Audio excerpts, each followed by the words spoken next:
Hai everyone, kembali lagi bersama kami di program online Bible Reading. Ada saya, Timothy Purnomo, lalu ada sahabat-sahabat saya nih, ada Benny Johan, ada Mas Aryo, dan ada Irsan juga hari ini. Hai semua.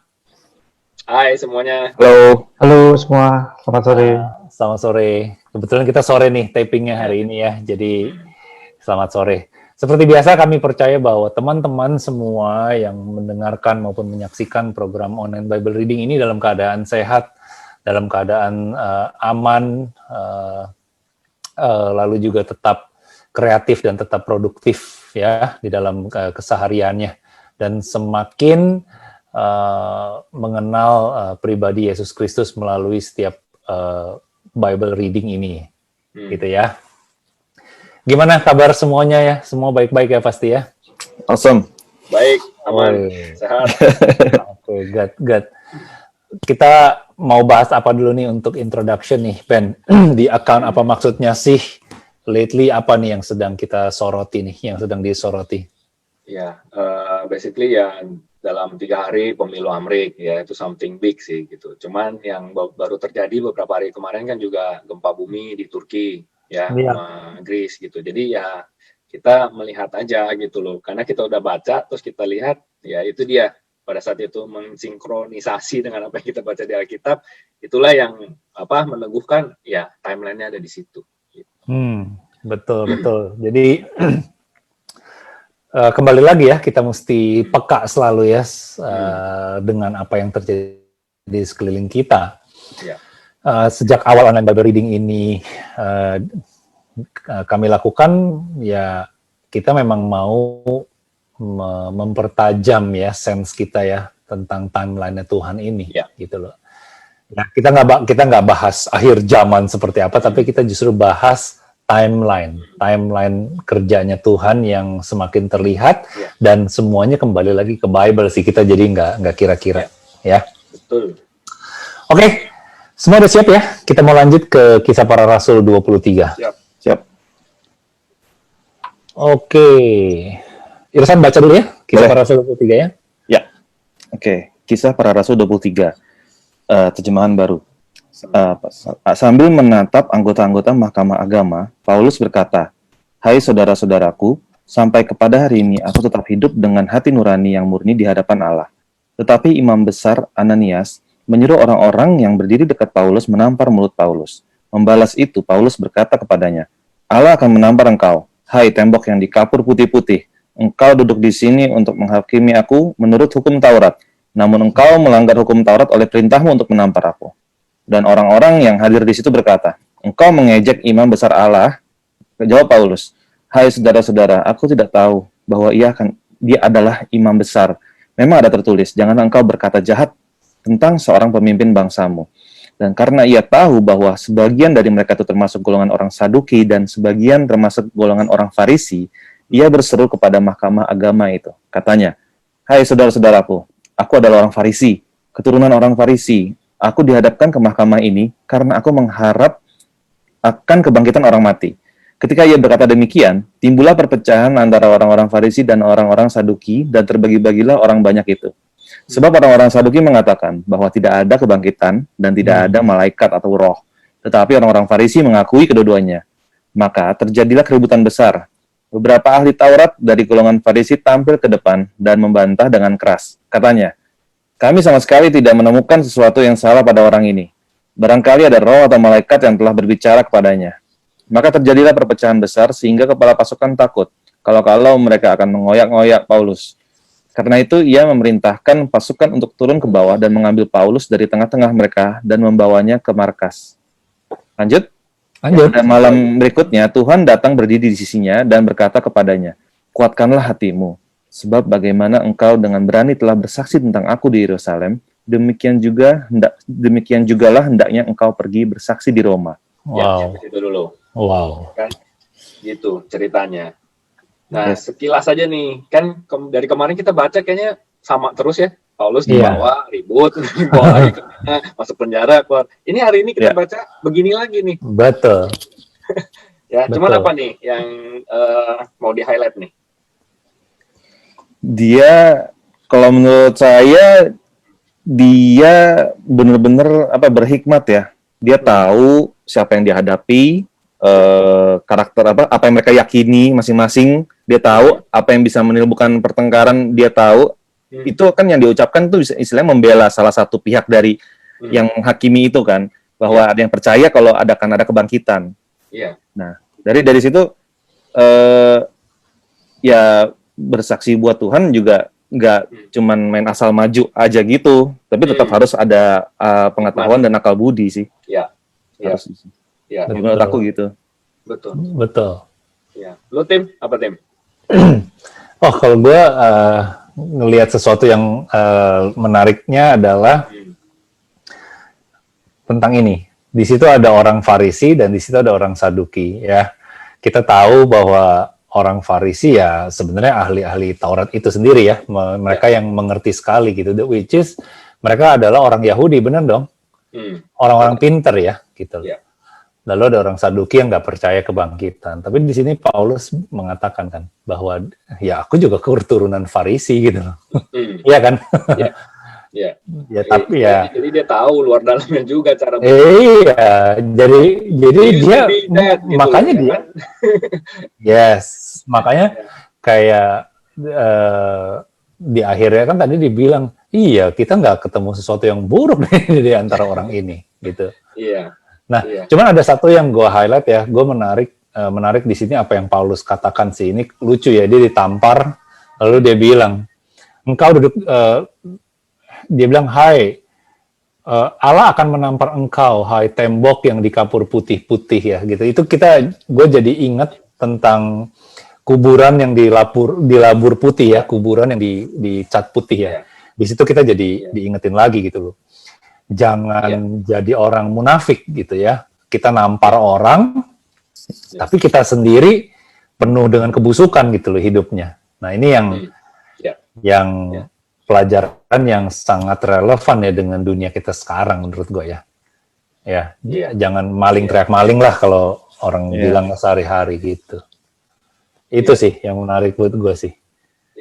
Nah buat kita yang istilahnya ya cuman beginner lah gitu untuk baca gini aja, pada saat kita baca Paulus bilang, hai tembok yang dikapur putih-putih, kita udah langsung oh ini menuju ke yang itu tuh, cerita yang tentang kuburan itu tuh, yang cuman luarnya doang bagus, dalamnya busuk, dalamnya bahkan udah tinggal tulang, isinya mati gitu loh. Ya kan, apalagi si orang Farisi yang mendengar itu, yang mereka yang udah lebih tahu tentang ini. Paulus ngomong sedikit aja dia udah langsung tahu arahnya mau kemana. That's why kalau orang Yahudi ngomong tuh cuman pakai sedikit dong dia udah ngerti nih arahnya mau kemana. Ya kan? Nah, Mas Aryo dapat apa? Mas Aryo? Yes. Ya kalau saya sama sih ya tentang ibaratnya Paulus bilang, gue juga orang Farisi, jadi cuma lu mau sampai A sampai Z juga aku layani bisa gitu ya. Gitu. Terus yang Timo tadi bilang itu ya tentang tembok yang dilabur putih itu ya metafor lah kayak gitu ya. Tapi ya itu nggak usah diomongin juga orang udah jelek sendiri ya, udah tahu sendiri maksudnya. Itu aja sih. Iya. Betul. Ya. Oke. Apalagi Ben?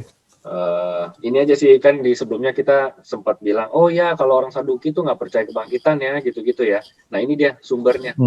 Kalau mau dicari referensinya, ya di perikop ini. Betul. Gitu loh. Jadi kadang kalau kita yang belum tahu kan kita cuma dengar mana penjelasannya, dari mana, kok bisa tahu begitu? Ya ini dia. Jadi orang Saduki itu kenapa dibilang dia nggak percaya kebangkitan, dia nggak percaya malaikat, ya kan? Dia nggak percaya roh, yaitu di sini. Makanya dia berbeda pendapat sama orang Farisi. Gitu. Begitu dipakai tentang prinsip ini, ya mereka rontok sendiri. Sama sih kayak firman Tuhan Yesus gitu yang dibilang kalau bercerai, bersatu kuat ya kan. Kalau ini kan dia beda-beda semua nih pendapatnya, jadi gampang rontok. Gitu. Iya betul. Sedangkan kalau kita satu di dalam Kristus, nggak gampang rontok. Lanjut. Oke. Sorry, satu lagi Tim. 11. Mas Aryo ya. Apa tuh? Yang di 11 Tim. 11. Ayat 11. Oh, pada malam berikutnya Tuhan datang. Oh iya. ya kan? Jadi Tuhan tuh selalu Iya. ada gitu loh. Tapi kok bisa tertulis di sini? Betul. Kok bisa ada tulisan ini di sini gitu? Berarti Paulus cerita sama Lukas. Karena yang tulis ini kan Lukas. Kalau nggak kan nggak tercatat. Iya. Iya. Pada malam berikutnya Tuhan datang berdiri di sisinya dan berkata, oh ya karena Lukas di sini kan menceritakan di sisinya Paulus berarti ya. Iya, gitu. Oke, menarik ya. Lanjut. Oke, lanjut baca ya. Yuk, Mas Aryo baca. Mas Aryo baca. Baik, komplotan orang-orang Yahudi. Dan setelah hari siang, orang-orang Yahudi mengadakan komplotan dan bersumpah dengan mengutuk diri bahwa mereka tidak akan makan atau minum sebelum mereka membunuh Paulus. Jumlah mereka yang mengadakan komplotan itu lebih daripada 40 orang. Mereka pergi kepada imam-imam, kepada imam-imam kepala dan tua-tua bangsa Yahudi dan berkata, kami telah bersumpah dengan mengutuk diri bahwa kami tidak akan makan atau minum sebelum kami membunuh Paulus. Karena itu, hendaklah kamu bersama-sama dengan mahkamah agama menganjurkan kepada kepala pasukan supaya ia menghadapkan Paulus lagi kepada kamu, seolah-olah kamu hendak memeriksa perkaranya lebih teliti.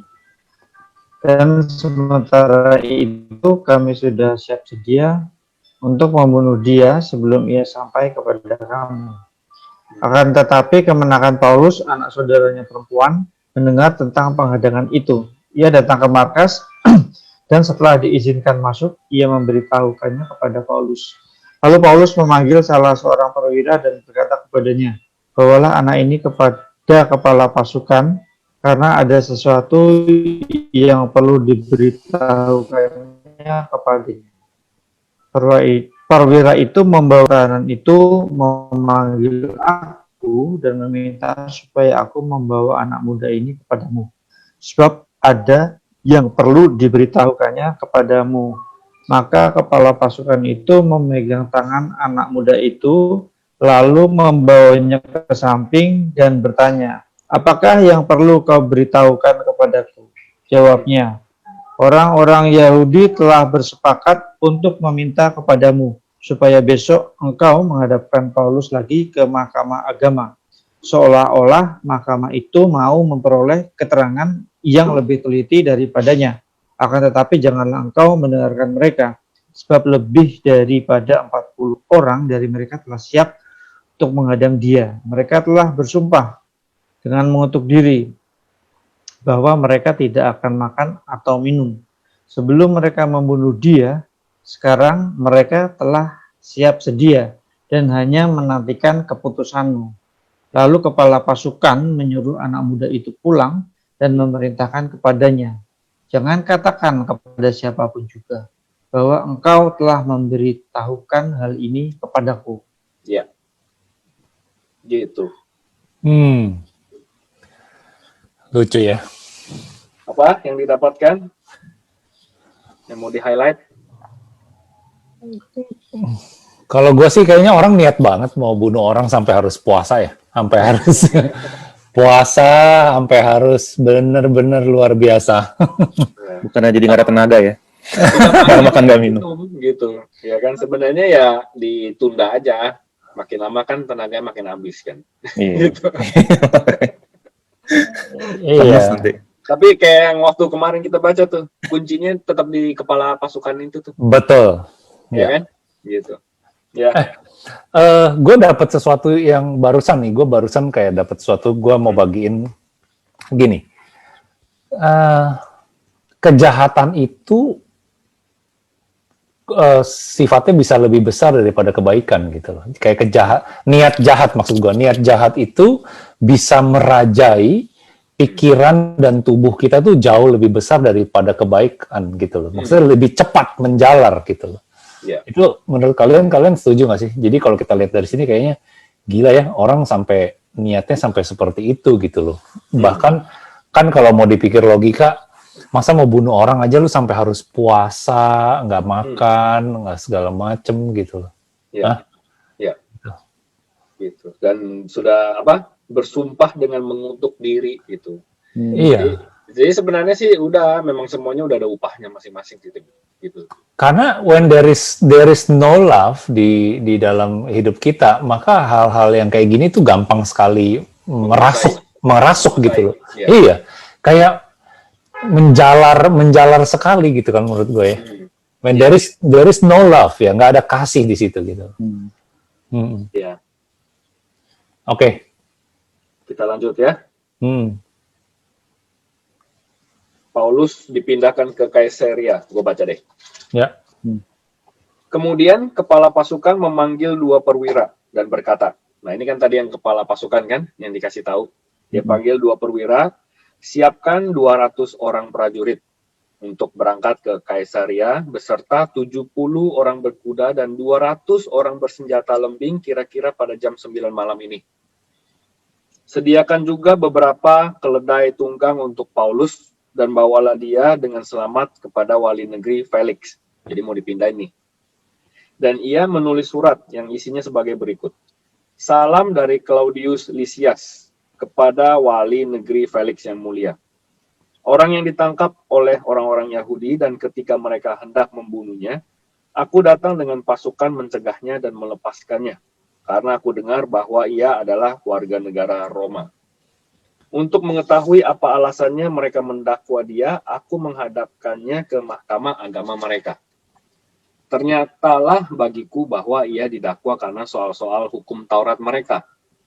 Tetapi tidak ada tuduhan atas mana ia patut dihukum mati atau dipenjarakan. Kepadaku telah diberitahukan bahwa ada komplotan merencanakan membunuh dia. Karena itu aku segera menyuruh membawa dia kepadamu. Sedang kepada para pendakwa yang telah kuberitahukan bahwa mereka harus mengajukan perkara itu kepadamu. Lalu prajurit-prajurit itu mengambil Paulus sesuai dengan yang diperintahkan kepada mereka dan membawanya pada waktu malam ke Antipatris. Pada keesokan harinya mereka membiarkan orang-orang berkuda dan Paulus meneruskan perjalanan dan mereka sendiri pulang ke markas. Setibanya di Kaisarea, orang-orang berkuda itu menyampaikan surat itu kepada wali negeri serta menyerahkan Paulus kepadanya. Dan setelah membaca surat itu, wali negeri menanyakan Paulus dari provinsi manakah asalnya. Dan ketika ia mendengar bahwa Paulus dari Kilikia, ia berkata, aku akan memeriksa perkaramu bila para pendakwamu juga telah tiba di sini. Lalu ia menyuruh menahan Paulus di istana Herodes. Konteksnya udah dapet ya? Iya. Konteksnya adalah dari tempat yang tadi mau dipindahin ke Kaisarea oleh si kepala pasukan ini, ya kan? Karena kepala pasukan ini tahu udah mau dibunuh, tapi dia tahu ini sebenarnya nggak ada salah. Gak ada tuduhan apa yang harus sampai dibunuh gitu loh. Ya udah deh, gue pindahin aja deh. Pindahin ke Kaisarea ke yang lebih tinggi nih jabatannya. Felix gitu. Pindahin, bahkan disuruh siapin tentara sampai sebegitu banyak ya kan tadi. 200 sampai segala macam untuk melawan lebih dari 40 orang. Awal. Ya, kan yang mau komplotan yang mau membunuh lebih dari 40 orang tadi katanya. Betul. Oke. Terus lanjut, terus ternyata ini masalah soal hukum Taurat mereka. Gitu loh. Sedangkan ini kan pemerintahan Roma. Nggak ada urusan ya? Ya, nggak ada urusan. Ini yang penting selama urusan tata negara, hukum negara nggak dilanggar, ya nggak melanggar apa-apa, kan begitu. Akhirnya dibawa ke si Felix tadi. Nah, sekarang Felix sudah ketemu, dia tanya, oh ya benar ini orang Roma juga. Ya kan? Baru dia bilang, oke, aku akan memeriksa perkaramu bila para pendakwamu juga telah tiba di sini. Jadi dia tunggu juga tuh orang-orang itu. 40 itu ya? Gitu. Ya kan? Iya. So far sampai di situ. Kita lanjut lagi aja. Lanjut ya. Baca ya Ben, sekalian lu kan masih itu. Lanjut ya. Paulus di hadapan Felix. 5 hari kemudian datanglah imam besar Ananias. Nah, ingat kan Ananias yang gampar dia itu? Iya. Bersama-sama dengan beberapa orang tua-tua dan seorang pengacara bernama Tertulus. Udah bawa pengacara nih. Mereka menghadap wali negeri dan menyampaikan dakwaan mereka terhadap Paulus. Paulus dipanggil menghadap dan Tertulus mulai mendakwa dia. Katanya, Felix yang mulia, oleh usahamu kami terus-menerus menikmati kesejahteraan dan oleh kebijaksanaanmu banyak sekali perbaikan yang telah terlaksana untuk bangsa kami. Semuanya itu senantiasa dan di mana-mana kami sanggup dengan sangat berterima kasih. Akan tetapi supaya jangan terlalu banyak menghabiskan waktumu, aku minta supaya engkau mendengarkan kami sebentar dengan kemurahan hatimu yang terkenal itu. Ya isinya semua itu ya. Pujian-pujian. Puji-pujian biar Sanjungan. ini dulu ya, menyanjung. Terus telah nyata kepada kami bahwa orang ini adalah penyakit sampar, seorang yang menimbulkan kekacauan di antara semua orang Yahudi di seluruh dunia yang beradab, dan bahwa ia adalah seorang tokoh dari sekte orang Nasrani. Ya ini sebenarnya ini yang paling memberatkan mereka, ya kan? Karena dia ikut Tuhan Yesus. Malahan ia mencoba melanggar kekudusan bait Allah. Oleh karena itu kami menangkap dia dan hendak menghakiminya menurut hukum Taurat kami. Tetapi kepala pasukan Lisias datang mencegahnya dan merebut dia dengan kekerasan dari tangan kami. Lalu menyuruh para pendakwa datang menghadap engkau. Jika engkau sendiri memeriksa dia, dapatlah engkau mengetahui segala sesuatu yang kami tuduhkan kepadanya. Dan juga orang-orang Yahudi menyokong dakwaan itu dengan mengatakan bahwa perkara itu sungguh demikian. Lalu wali negeri itu memberi isyarat kepada Paulus bahwa ia boleh berbicara.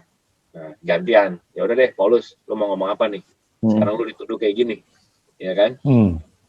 Terus, maka berkatalah Paulus, aku tahu bahwa sudah bertahun-tahun lamanya engkau menjadi hakim atas bangsa ini. Karena itu tanpa ragu-ragu aku membela perkaraku ini di hadapanmu. Engkau dapat memastikan bahwa tidak lebih dari 12 hari yang lalu aku datang ke Yerusalem untuk beribadah. Jadi dia datang ke Yerusalem untuk beribadah.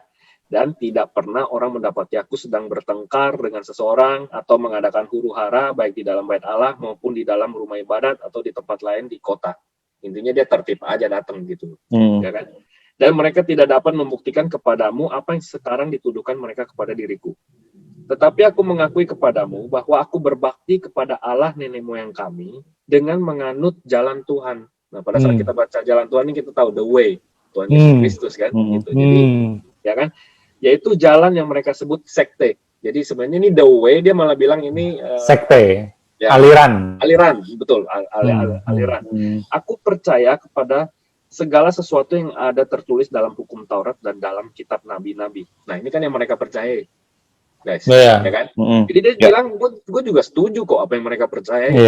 Jadi gue percaya kok hukum Taurat, kitab nabi gitu. Aku menaruh pengharapan kepada Allah sama seperti mereka juga tuh, ya kan? Bahwa akan ada kebangkitan semua orang mati. Nah, baik orang-orang yang benar maupun orang-orang yang tidak benar.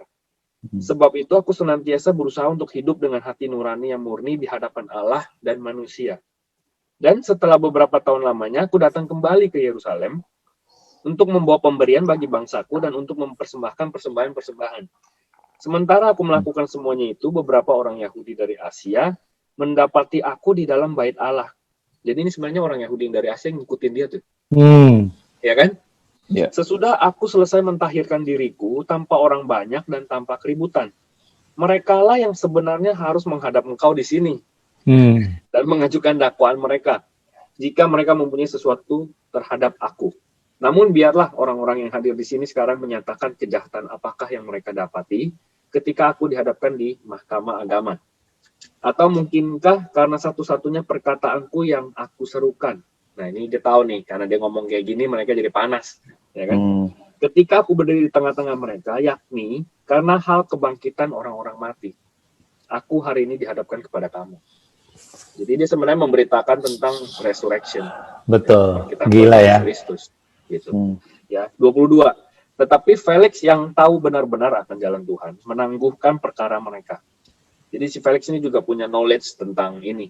Gitu. Tentang Tuhan Yesus ya. Ya. Tapi kalau nanti kita bahas lagi deh tentang Felix.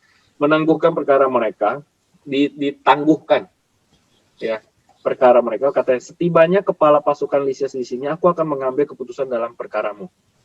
Lalu ia menyuruh perwira itu tetap menahan Paulus, tetapi dengan tahanan ringan.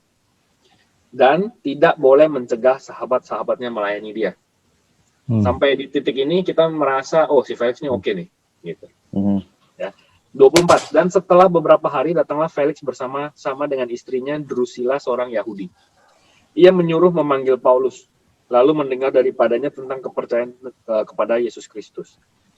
Tetapi ketika Paulus berbicara tentang 25. Tetapi ketika Paulus berbicara tentang kebenaran, penguasaan diri dan penghakiman yang akan datang, Felix menjadi takut dan berkata, cukuplah dahulu dan pergilah sekarang. Apabila ada kesempatan baik, aku akan menyuruh memanggil engkau. Sementara itu ia berharap bahwa Paulus akan memberikan uang kepadanya. Karena itu ia sering memanggilnya untuk bercakap-cakap dengan dia. Tetapi sesudah genap 2 tahun, Felix digantikan oleh Perkius Festus dan untuk mengambil hati orang Yahudi, ia membiarkan Paulus tetap dalam penjara. Jadi, apa yang didapatkan dari cerita ada Felix nih sekarang nih.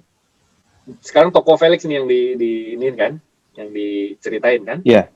Berarti kalau dari saya dibilang kan di sini di ayat 22 ya, tetapi Felix yang tahu benar-benar akan jalan Tuhan menangguhkan perkara mereka, katanya setibanya kepala pasukan Lisias di sini, aku akan mengambil keputusan dalam perkaramu. Ya. Berarti dalam sampai 2 tahun itu Lisias nggak datang-datang ya? Dia menunda. Ya, jadi Felix ini menunda untuk beresin urusannya si Paulus nih. Sampai Lisias datang lagi. Ya. Nah, Ya, tapi kan? Jangan ngomongnya kayak gitu. Ya kan? Tapi selama itu dia kasihnya Paulus nih tahanan ringan. Jadi istilahnya boleh tuh teman-teman datang gitu. kunjungin. Jadi kayak setengah bebas, setengah penjara deh gitu. Tapi kita mesti tahu, makanya kalau kita nggak baca sampai habis, kita cuma, wih oke nih Felix nih. Berarti Iya. Tapi di bawahnya kita baca dia lakuin apa. Mau minta duit. Iya. Pinter. Jangkrik bos, jangkrik. Iya. 86. Iya. Oh ternyata sementara ia berharap bahwa Paulus akan memberikan, dia minta bribing. Gitu. Tapi kan? Ada yang menarik Ben. Ya. Bahwa bukan si Felix lah ya, kayaknya kesana teman kita gitu ya, bahwa Felix ini nggak enak kan kalau ada orang namanya Felix gitu ya. Ya. Jadi Felix ini dia kalau kita lihat ya waktu Paulus ngomong tentang penguasaan diri kebenaran, lalu dia kan merasa nggak nyaman kan, ya kan? Iya. Karena dia, ini menarik. Karena dia tahu jalan Tuhan atau karena dia tahu Tuhan Yesus, maka pada saat dia mendengar yang lebih dalam lagi, dia tuh kayak berontak gitu. Ya, berarti sebenarnya dia itu sadar bahwa dia salah, tahu ya. Tapi dia terlena di dalam dosa itu, kompromi sih menurut gue sih. Dari kesalahannya dia itu ya. Iya, kita akhir-akhir ini banyak bahas tentang kompromi ya tim ya, gitu. Iya. Tapi di satu sisi lagi gue juga nangkepnya kayak gini nih. Ketika Paulus berbicara tentang kebenaran, penguasaan diri, self-control ya, iya. dan penghakiman yang akan datang. Gitu. Basically, cuma ada 2 tuh orang responsnya pada saat dengar 3 hal ini. Bertobat. Yang satu merasa nggak nyaman, yang satu malah dia enjoy karena ngomongin kebenaran, penguasaan diri, ya kan, penghakiman yang akan datang gitu. Jadi pada saat perasaan itu cuma ada 2, yang satu takut, yang satu have a joy. Nah, sekarang lu afraid atau lu joyful pada saat mendengarkan ketiga hal ini. Gitu. Yang benar adalah kita harusnya rasa joyful. Gitu. Karena kalau memang kita suka kebenaran, ya kan, kalau penguasaan diri sesuatu yang benar juga. Penghakiman masa yang akan datang, ya kan, kita kalau udah tahu ceritanya, kita aman di dalam dia. Gitu. Ya. Iya. Nah, Felix ini jadi takut gitu. Iya. Udah cukup, go away. Ya kan dia bilang gitu. That's enough, go away. Iya. Ya. Tapi itu membuktikan sekali bahwa ketika kita tahu tentang Tuhan Yesus, siapa dia, ya itu pada saat kita tahu siapa dia gitu kan, pasti kan Felix mempelajari ya sebagai orang yang punya jabatan ya di sini ya. Ya itu satu kuasa ilahi sih menurut gue sih, begitu dia mempelajari mungkin demi posisinya dia ya. Jadi dia belajar hanya karena profesinya dia, tapi ternyata itu menggelitik dia pada saat ada sesuatu yang nggak benar gitu ya. Iya. Dan cerita Felix ini lumayan menarik juga gitu, bisa di Google juga sih gitu. Gue tadi sempat Google sedikit tentang Felix. Jadi dia tuh adalah satu-satunya hamba yang akhirnya jadi pejabat tinggi. Dia posisinya dulu budak, slave. Jadi dari slave dia bisa jadi pejabat gubernur. Kalau pejabat tinggi, gitu. Tetapi dia emang hidupi hidupnya dengan mental yang masih seperti slave, gitu. Iya, duniawi. Iya, ya. Lanjut.